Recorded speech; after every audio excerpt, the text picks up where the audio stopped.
Hello प्यारे बच्चों, कैसे हैं आप?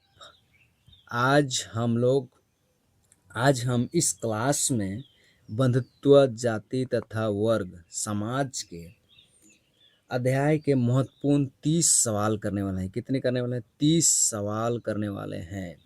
अगर आप 30 में से 25 का, ठीक है, 25 का भी सही उत्तर दे देते हैं तो आपकी तैयारी बहुत अच्छी है।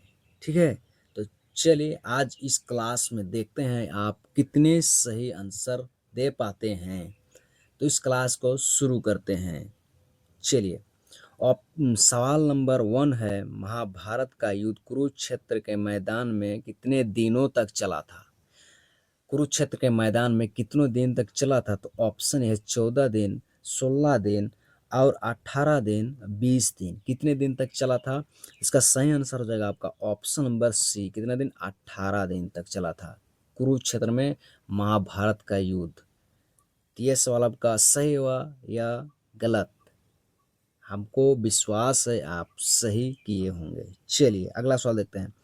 महाभारत के रचयिता कौन है? ऑप्शन ए है वाल्मीकि, ऑप्शन बी है वेद व्यास, ऑप्शन सी है तुलसीदास और ऑप्शन डी है कालिदास। तो आपका सही आंसर हो जाएगा कौन सा? Option number B, Ved Vyas. Mahabharat के रचयिता वेद व्यास, या वेद व्यास कौन सा रचना लिखे हैं ये पूछेगा तो आपका होगा महाभारत। चलिए अगला सवाल देखते हैं। अगला सवाल है, महाभारत किस भाषा में लिखा गया है? महाभारत किस भाषा में लिखा गया है? तो ऑप्शन है पाली भाषा में, प्रकृति भाषा में, हिंदी भाषा में और संस्कृत भाषा में। तो आपका सही आंसर हो जाएगा ऑप्शन नंबर डी। कौन सा होगा? ऑप्शन नंबर डी होगा संस्कृत भाषा में। कौन सा भाषा में? संस्कृत भाषा में। संस्कृत भाषा में लिखा गया है। ठीक है, ये अगला सवाल देखते हैं। अगला सवाल है, मनुस्मृति में कितने प्रकार का विवाह का उल्लेख किया गया है? कितने प्रकार का विवाह का उल्लेख किया गया है? ऑप्शन है 4 का, ऑप्शन बी है 6 का, ऑप्शन सी है 8 का और ऑप्शन डी है 10 का। तो आपका सही आंसर हो जाएगा ऑप्शन नंबर सी, 8 का। कितना का? 8 का सही आंसर हो जाएगा। 8 में से 4 था अच्छा विवाह और 4 था खराब विवाह। ठीक है, तो आपका सही आंसर हो जाएगा ऑप्शन नंबर सी, 8। चलिए अगला सवाल देखेंगे।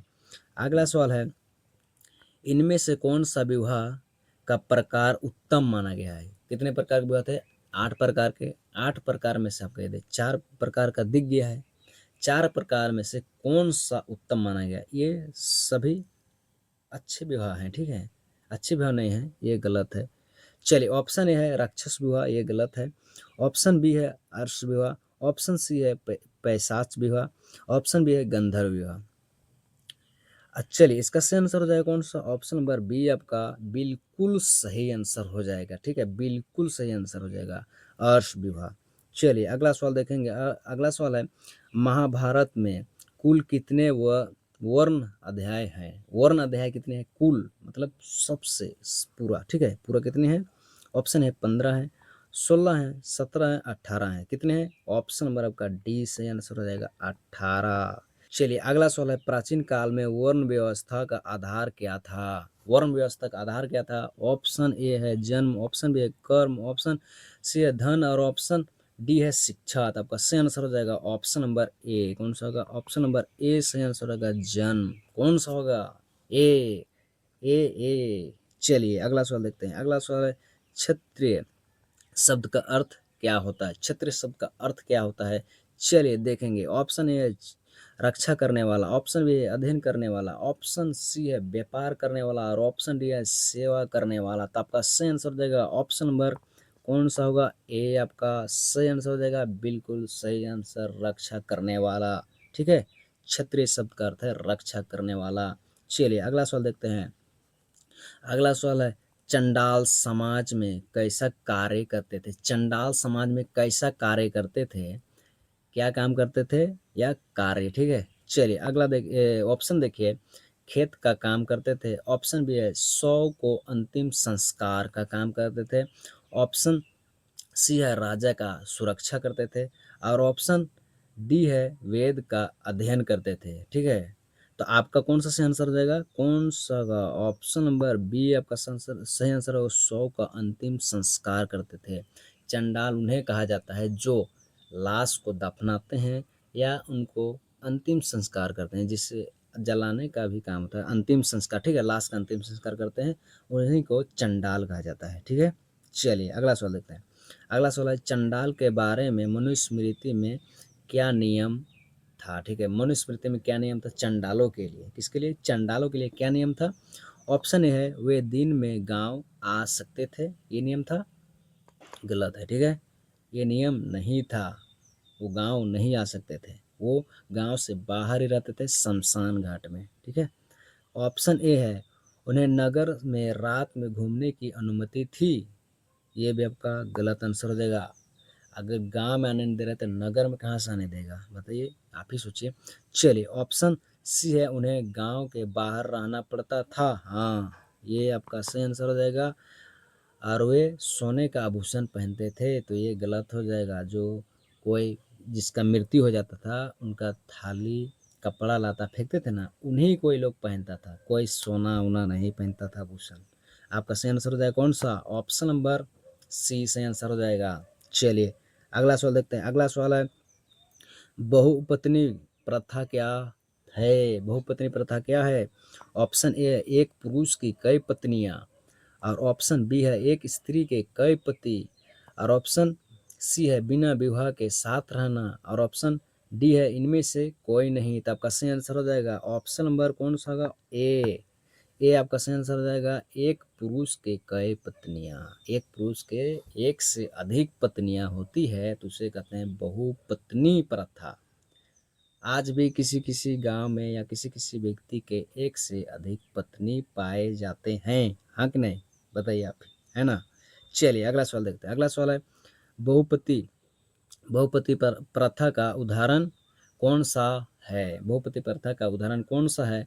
ऑप्शन है, सीता माता तो नहीं है, ऑप्शन ए है द्रौपदी, ऑप्शन सी है कुंती, और ऑप्शन डी है गंधारी। तो आपका सही आंसर कौन सा होगा, ऑप्शन नंबर बी आपका सही आंसर हो जाएगा, द्रौपदी। द्रौपदी के कितने पति थे, 5 पति थे, पांडव, ठीक है, 5 पांडव द्रौपदी के पति थे। चलिए अगला सवाल देखते हैं। अगला सवाल है, वर्ण का विभाजन वेदों में सर्वप्रथम कहाँ मिलता है, वेदों में सर्वप्रथम कहाँ मिलता है।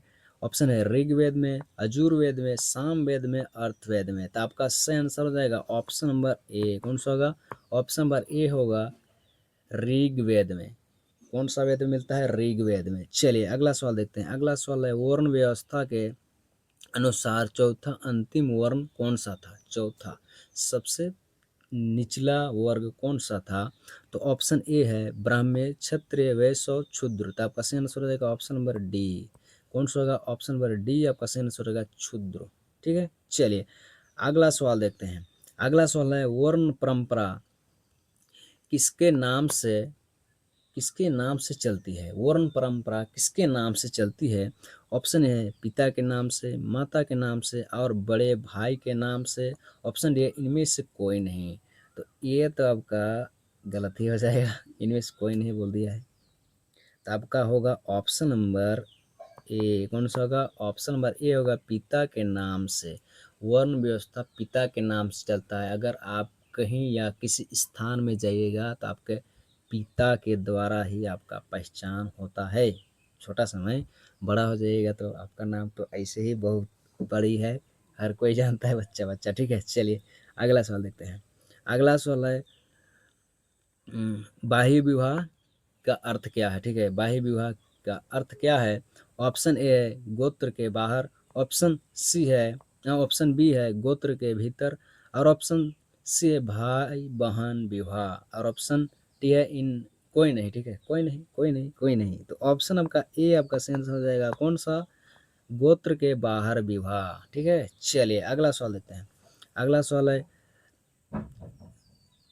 अंतर्विवाह का क्या तात्पर्य है, अंतर्विवाह का क्या तात्पर्य है। ऑप्शन ए है गोत्र के बाहर विवाह, ऑप्शन बी है जाति के बाहर विवाह, और ऑप्शन सी है जाति के भीतर विवाह, और ऑप्शन डी है विदेश में विवाह। तो आपका सही आंसर हो जाएगा ऑप्शन नंबर सी। कौन सा होगा? ऑप्शन नंबर सी होगा जाति के भीतर विवाह। चलिए अगला सवाल देखते हैं। अगला सवाल है वेदों की कुल संख्या कितनी है? वेदों की कुल संख्या कितनी है? 2, 3, 4 और 5 कितनी है? तो सही आंसर हो जाएगा 4। ठीक है, कितनी है? 4 है। वेद की संख्या 4 है। कौन कौन है? ऋग्वेद, सामवेद, अथर्ववेद और यजुर्वेद। ठीक है, चलिए अगला सवाल देखते हैं। अगला सवाल है सबसे प्राचीन वेद कौन सा है? सबसे प्राचीन, सबसे पुराना वेद।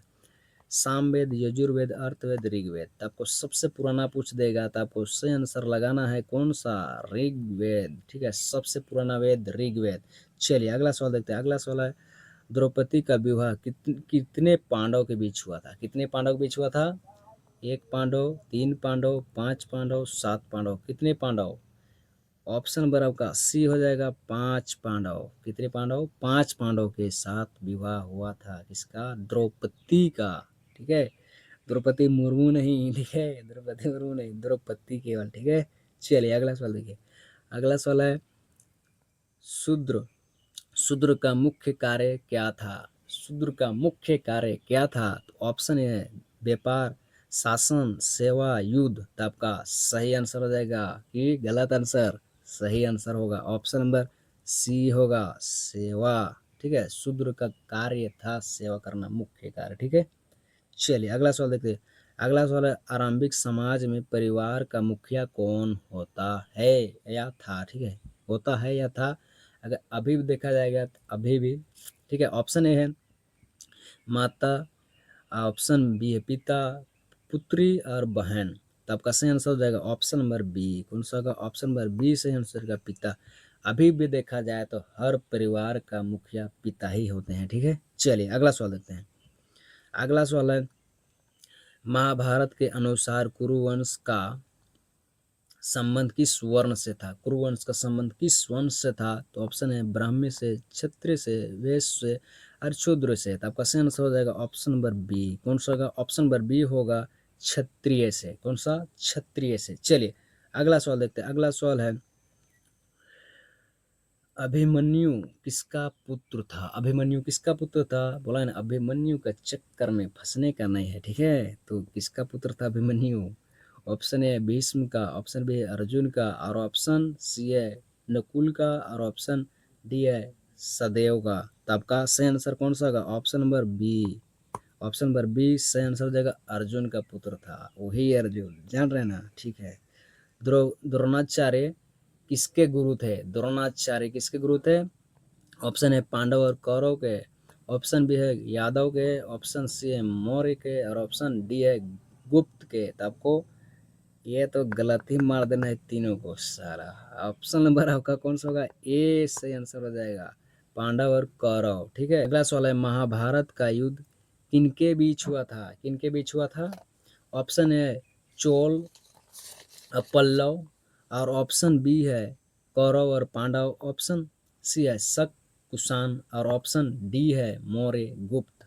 तो गलत कौन सा का? मौर्य गुप्त, शक, शक कुषाण ये भी गलत हो जाएगा और ऑप्शन आपका बी सही आंसर हो जाएगा, कौरव और पांडव। ठीक है, कि इनके इनके बीच होता कौरव और पांडव का कौन सा युद्ध? महाभारत का युद्ध। कितने दिन? 18 दिन। ठीक है, चलिए अगला सवाल देखेंगे। अगला सवाल मनुस्मृति के रचयिता कौन माने जाते हैं? कौन माने जाते हैं मनुस्मृति के रचयिता? ऑप्शन है मनु, व्यास और ऑप्शन सी है वाल्मीकि, ऑप्शन डी है पन्ननी। ठीक है, पन्ननी। तो आपका सही आंसर हो जाएगा कौन सा? Option number A. Option number A हो जाएगा मनु। कौन सा होगा? मनु। मनुस्मृति के रचयिता मनु। चलिए अगला सवाल देखते हैं। अगला सवाल है गोत्र का संबंध किससे माना जाता है? गोत्र का संबंध किससे माना जाता है? तो ऑप्शन ए है माता से, पिता से, गुरु से और राजा से। तो आपका सही आंसर हो जाएगा ऑप्शन नंबर बी। कौन सा होगा? ऑप्शन नंबर का सही आंसर हो जाएगा बी, पिता से। पिता से गोत्र का संबंध माना जाता है। चलिए अगला सवाल देखेंगे। अगला सवाल आज का HW कौन सा है? HW मनुस्मृति का रचना किस भाषा में हुई है? ऑप्शन है संस्कृत, पाली, प्रकृति, तमिल। इस सवाल को हम करा दिए हैं आपको उधर क्लास में। अगर आप इस क्लास को पूरे फोकस के साथ देख लिए हैं तो ये सवाल आपको देख लिए और बन गया, समझिए। ठीक है, आप आज हम 30 सवाल किए टोटल। 30 में आप कितने किए कमेंट में ज़रूर बताइएगा, फुल ईमानदारी से। ठीक है, फुल ईमानदारी से बताइए कमेंट में। और अगर आपको क्लास अच्छा लगा तो क्लास को लाइक करिएगा और अपने मित्र को, अपने खास मित्र को ज़रूर ये क्लास को शेयर कीजिएगा, ज़रूर कीजिएगा, ताकि आपका मित्र भी आपके साथ साथ रेस में दौड़ेगा। ठीक है, ऐसा ही बेहतरीन क्लास करने के लिए सब्सक्राइब कीजिए मलावती आर्ट्स टॉपर क्लासेस को, ताकि आपको इतिहास का नहीं, आर्ट्स का जितना सब्जेक्ट है उन सभी सब्जेक्ट का चैप्टर बाय चैप्टर एमसीक्यू सवाल इस चैनल में आने वाला है। तो इसलिए इस चैनल को सब्सक्राइब कर लीजिए, ताकि आपको हर क्लास का नोटिफिकेशन मिलता रहेगा। तो आपसे फिर मिलते हैं इसी तरह का बेहतरीन क्लास के साथ। धन्यवाद।